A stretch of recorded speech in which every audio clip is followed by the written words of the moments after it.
Greetings, my name is Sci-Fi. I am delighted you could join us.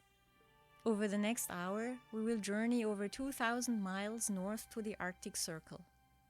Our airborne travel takes us over 10 different mountain ranges, including the Canadian Rockies twice.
even in the longest days of summer, frost can form at high mountain lakes. Frost on the wings must be removed. Of course, being cautious is a necessity. Nothing is more slippery than an airplane wing with ice on it, as my human attendant just found out.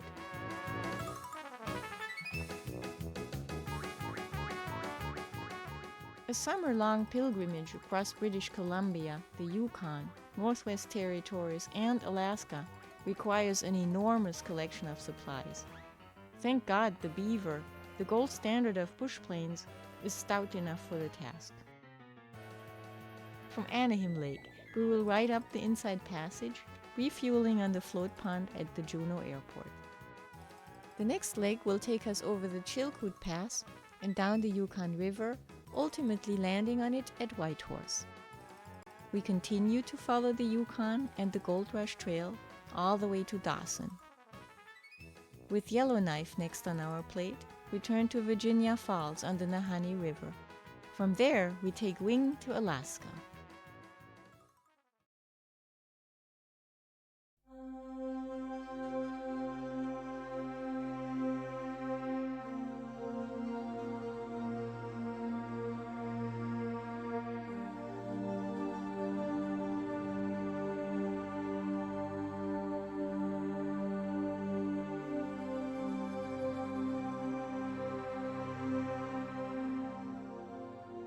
The best kept secret in Canada is the beauty of the Caribou Chilkoot area.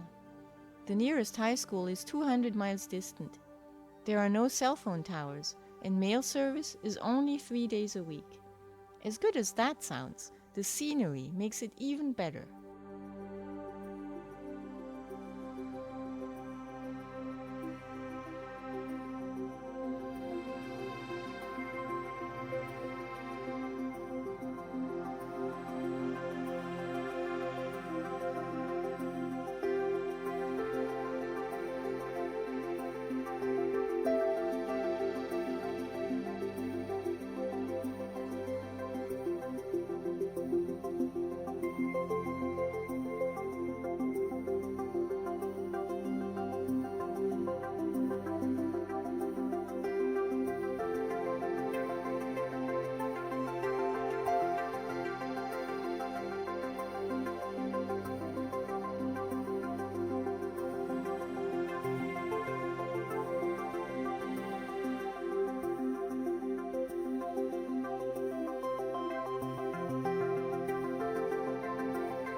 Ranching is a family affair in British Columbia.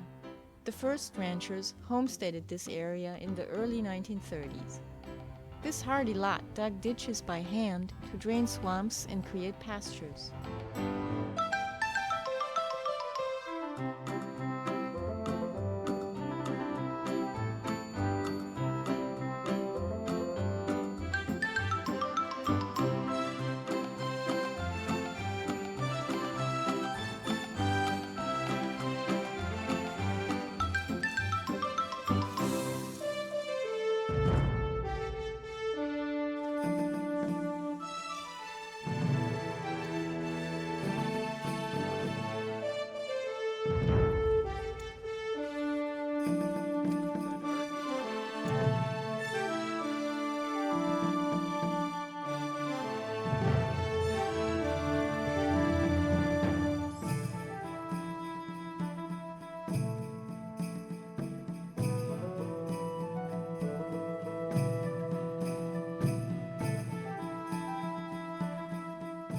Seeing a wild caribou attach itself to the cattle herd is just another day at the office.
The final 2 years of the 1800s bore witness to the rush of over 100,000 prospectors to the Klondike. Almost 3 out of 4 never made it to the gold fields. Scores turned back and many perished. Upon reaching Alaska, they were faced with an arduous ascent from sea level to the snow and ice of Chilkoot Pass. The proportion of this task is further amplified when you consider that each prospector was required to haul at least 2,000 pounds of provisions over the pass. The climb must have seemed like the utmost man and dog could be called upon to endure.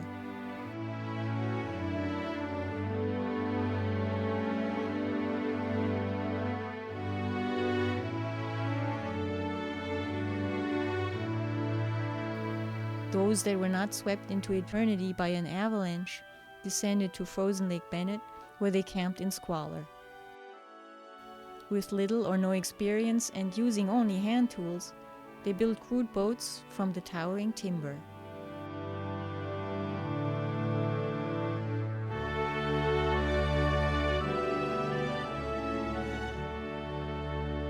Upon spring breakup, they navigated the rapids and enormous lakes of the Yukon River headwaters. Every day a new challenge. At Miles Canyon, the rapids tossed the water so violently that it resembled the mane of a white horse. The rapids are gone now. A dam has turned them into a beautiful lake, but the city still clings to the name of the rapids, Whitehorse.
Yes, this is my retreat from downtown Whitehorse. You watch the garden grow from the front of the porch, front of the cabin. And the float planes fly by. Yes. Well, I wish I knew more about the cabin, but what I know is it's historical. As you know, I like all things historic. But it's supposedly rebuilt from northwest mounted logs from up in town. And it was rebuilt on the river in the 30s. That much I know for sure. So the logs are, about 100-year-old logs. But and then when the dam was built in the 50s, late 50s actually, they had to move the cabin, so they catted it up to this location. In the old days, as the river meandered through here, we had tramways on both sides of the river. And on this side of the river, just down here, is the old Hepburn tramway. And on the other side was the Macaulay tramway. And they both started above the canyon, and in order to avoid all the rapids all the way down, they brought people's supplies down, so they didn't have to go through the rapids with their boats. There were a lot of people lost in the, and as you know, the majority of the people were American folks that came to the gold rush, so they had a pretty rough time of it coming through this part of the country. And they charged so much a pound to have the horses pull their gear through to bypass the rapids. So some lives were saved as a result of this. But at any rate, I've still got a sign of the tramway down here. It's just a sort of a big, you know, they had to dig it all out, and they had logs laying down that these little carts moved down. And yeah, I think these little spare beds are a joy. The old fellas had them hanging on the wall here for when company comes. You must not want company very bad, but this is the arrangement. Look, they still work. They would work. I've never used them. I used to put a foamy on the floor if there's an extra, you know. But at any rate, as I say, there's lots of history involved. And a few critters you see every once in a while, too. A friend of mine saves steak bones for me. And every weekend there's a red fox comes in to visit. Not supposed to do that, feed the wildlife, you know how it goes. But at any rate, you can't resist on some things. Nothing gets wasted down here.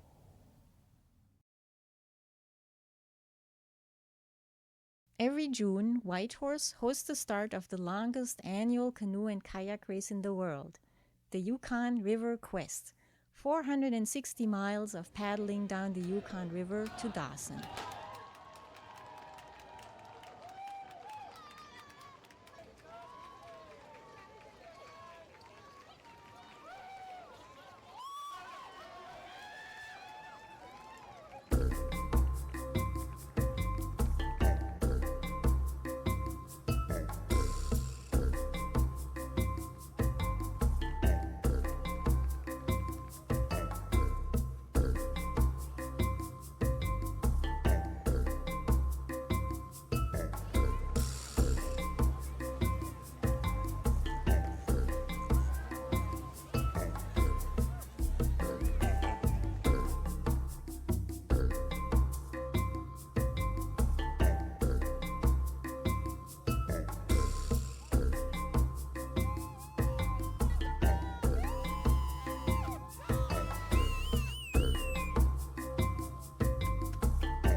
Five Finger Rapids awaits the weary paddlers at the halfway point.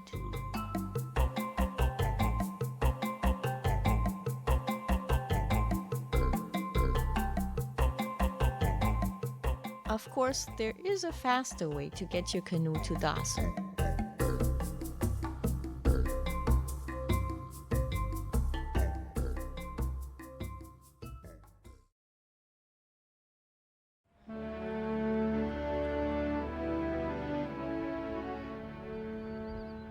In the summer of 1896, there was no such thing as Dawson City. When George Carmack and his brother-in-law Skookum Jim were fishing, a prospector told George that he could prospect there, but not his native relatives. So George and Skookum Jim moved to Rabbit Creek, where on a mid-August day, they stumbled upon a gold nugget in plain sight. In less than 2 years, no Canadian city west of Winnipeg could rival Dawson in size. By 1898, Dawson was called the Paris of the North. Although this was stretching the truth, the city did boast of running water, steam heat, grand hotels, and theaters. However, the majority of the 40,000 inhabitants lived in tents or primitive cabins. 6 years after the discovery of gold, the population had dwindled to less than 5,000. Today's 2,000 friendly inhabitants, perhaps the toughest of all, preserve its history and many of the original buildings.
Louis and Nancy Fabry have flown a J-3 Cub from Georgia to Alaska and back, the aeronautical equivalent of driving a lawnmower from one end of North America to the other and back again.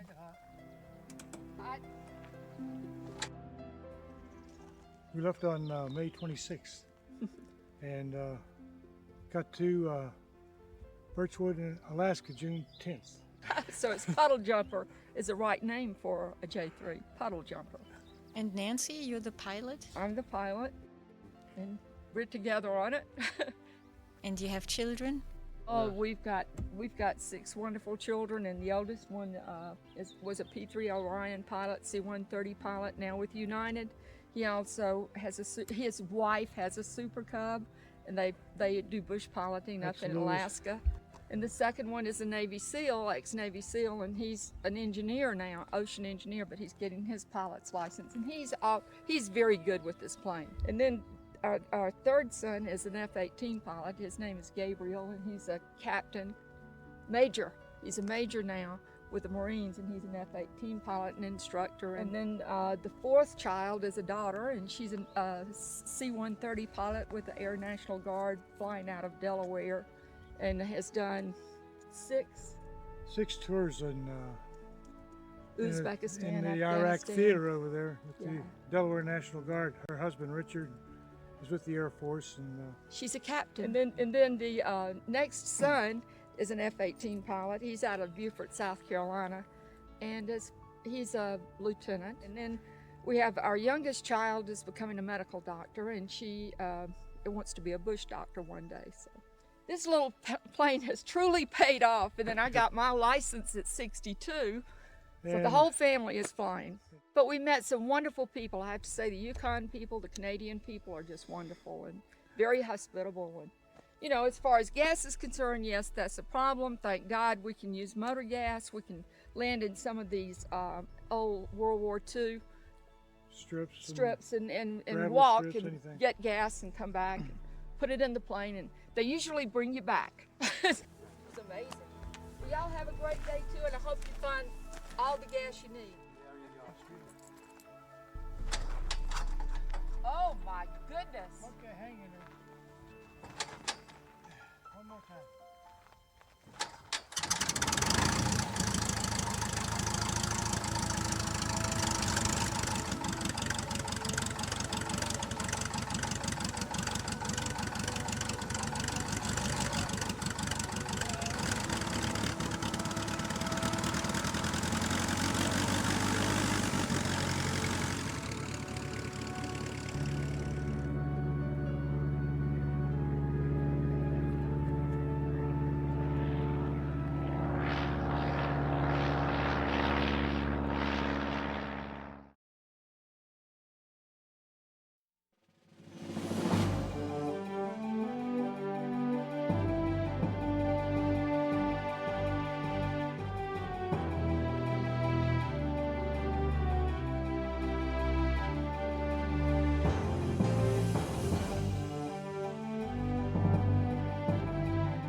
We spent a week fishing with Mike Scobie. Seeing Mike cast a fly and place it exactly on target is not just sport, it's an art. Sports are often that way. Walter Payton running the football is as high an art form as any ballet, and you will have a hard time convincing me otherwise.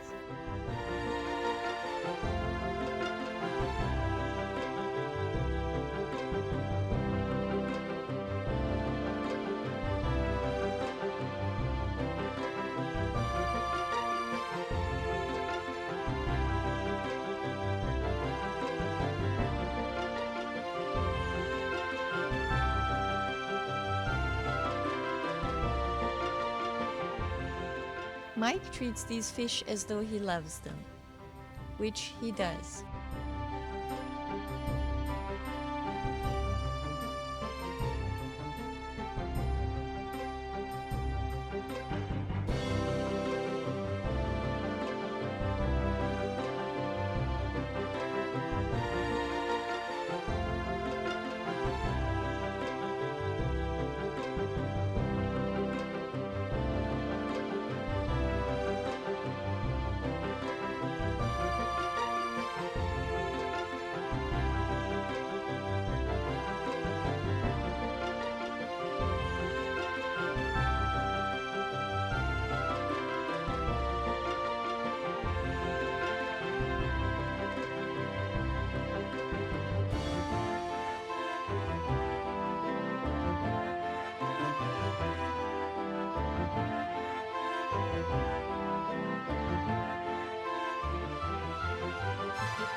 With nearly 24 hours of daylight, it is easy to overextend yourself awaiting the appearance of a sunset. You must be sure to find a comfortable spot and get your rest.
Bye.